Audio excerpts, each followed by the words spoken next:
Hi, everybody. My name is Shelby Hartman. I am DoubleBlind's co-founder and editor-in-chief. I'm Madison Margolin, DoubleBlind's co-founder and managing editor. We are here today to talk to you about the role of media in the psychedelic movement. So a little bit about us.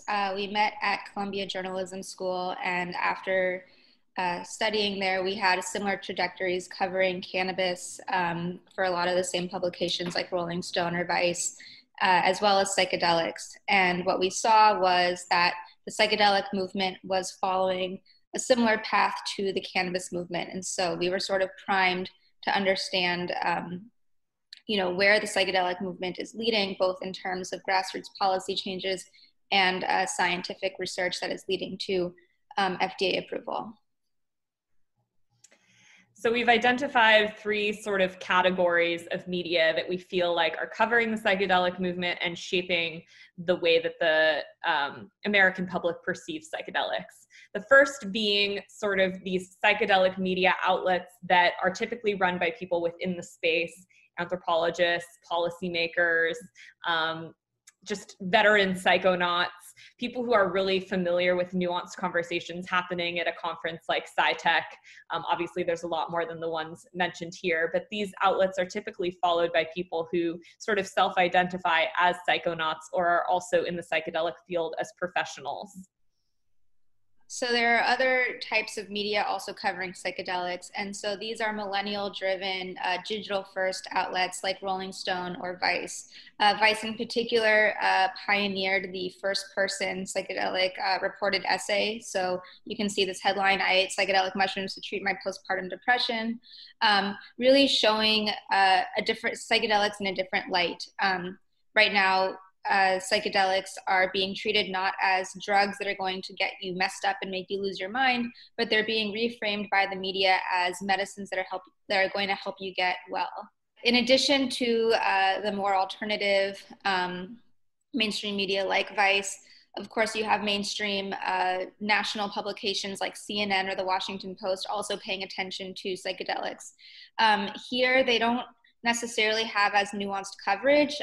More so, they're going to be covering psychedelics when something massive happens, such as when Denver decriminalized psilocybin mushrooms. And oftentimes this is because the staff at these publications are staff reporters. They're not freelancers who are on the psychedelic beat, but they're people who are hired by these publications who maybe aren't as clued into the psychedelic space as possible, and also aren't necessarily following it as closely as a reporter who is constantly pitching publications like Vice or Rolling Stone or High Times or Symposia or something like that. We've given a little bit of context as to some of the things that that we're up against as people who want the psychedelic movement to be covered with nuance. So here's some just like basic 101s for like the researchers and the change makers in the audience who are listening to this going, how do I get coverage? So first things first, make sure that you're pitching the right person. So if you can find an editor who is in the realm of drug policy, or even better, as a freelancer who is actually covering the psychedelic movement for an outlet like Vice or The Guardian or Playboy, that's the person that you want to pitch to. Again, secondly, might seem really obvious, but make sure that you write a really compelling subject line. I like to put the term timely : to really get the attention of the editor, because it doesn't really matter how great your email is if no one opens it. I mentioned this before, the importance of timeliness. Try and always make a compelling argument as to why your story or your pitch should be covered today, not yesterday, not 5 years from now. And so an example might be, let's say that you want to talk about, you're publishing like a book on Bicycle Day, for example, and on Albert Hoffman's synthesis of LSD. Well, maybe you want to wait until Bicycle Day comes around so you can kind of attach it to the anniversary. Or maybe you want to talk about, some nonprofit that's doing incredible work around sending veterans to the Amazon to drink ayahuasca for their trauma, will try and find some recent data or a study that has come out that has shown that like the currently available treatments on the market are failing a significant percentage of people who need help. Make sure to have some compelling images with your pitch if you can. I can't tell you how many times Madison and I hear from researchers and scientists who send us blurry pictures of them standing on a podium or speaking in front of a PowerPoint. And we all know this to be true, but you gotta have a strong social media strategy in 2021, and that means like just learn the basic fundamental principles of like, you know, Instagram is an image first platform. So you always want to make sure you have a really compelling image attached to your story. Whereas Facebook is more of a link sharing platform and a video sharing platform. So just learn your fundamentals of crafting a good social media strategy so that when the editor's like, who is this person? And they Google you, you come up and there's some compelling content attached to your name. So if a journalist approaches you and they want to interview you for a story, here are some tips. First off, look up that person. Where have they been published before? Ask them if they can send you some articles that they've written already, just so you can get a feel for their work and also their familiarity with the topic. Number two, understand their limitations. So the journalist can only do so much. The editor is the one who writes the headline, who cuts down the story, who might change the angle. So you may interview with someone and you may think that the interview went in one direction, and then you read the story and, you know, you only had a line in the story from your 40-minute long interview, or the story comes out differently. And just understand that they are working with a team of people and it's not just that one person who interviewed you. Okay, so number three is the most important, which is on record versus on background versus off record. So on record, everything you say can be used. On background is the information can be used, but it cannot be attributed to you. So on record, they can say, so-and-so said this, whereas on background is such that you might tell someone, this is the case, but you didn't hear it from me, and go corroborate the information with somebody else. And then off record is never repeat this at all. Don't try to corroborate it. I am not associated with this information, but just you should know. It's very sensitive and very nuanced, and it's something that you really want to get straight with someone if you're dealing with a sensitive story. Number four, know your rights. So you can't necessarily see the entire article before it gets published, but you can ask the reporter if you can review your quotes to check for accuracy before the story gets published, also just to make sure that the reporter contextualized them the right way and got your words right. Number five, prepare sound bites. So in advance of your interview, you can ask the reporter, what questions are you going to ask me, or what topics will this cover, just so you can get prepared and have more succinct quotations before you start the interview. Number six, send relevant materials, especially if you're a scientist or an academic. It's always helpful to read papers that have already been published about the subject that you're going to talk about, or other articles that you've been quoted in. And number seven, you know, as a journalist myself, I want everyone's opinion because I want to be able to present a fair, accurate, and thorough story. If you don't want to interview with a journalist, that's okay, but just realize that your opinion isn't going to get represented. And we, you know, especially at DoubleBlind, we're committed to accuracy and being as thorough as possible in presenting the entire story. So keep that in mind when someone reaches out to you. It's because they value your opinion. We've talked a little bit about where we are in journalism today, and where do we go from here, essentially, as people who care deeply about the psychedelic movement and want to see these plants destigmatized and want to raise awareness about how to use them safely and how to reduce harm. And we also know that, you know, the media sort of does give preferential treatment to certain kinds of stories. They really like to see large amounts of money attached to things and famous names attached to things. I don't want to diminish the incredible work that has been done, you know, by MAPS, for example, in raising $30 million to get MDMA all the way through the FDA approval process. They've done such important work, but as we all know, there are lots and lots of other people in the psychedelic space doing important work too that deserve coverage. And so that's the first thing, is how do we really think outside of the box about the stakeholders within the psychedelic movement and who is really being affected by the sort of like commodification or growth of the quote unquote psychedelic industry.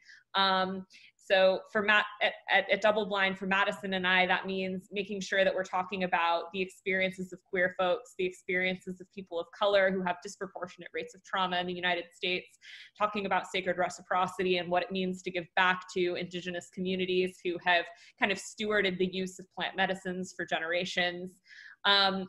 Additionally, it's in just who we interview and who we hire.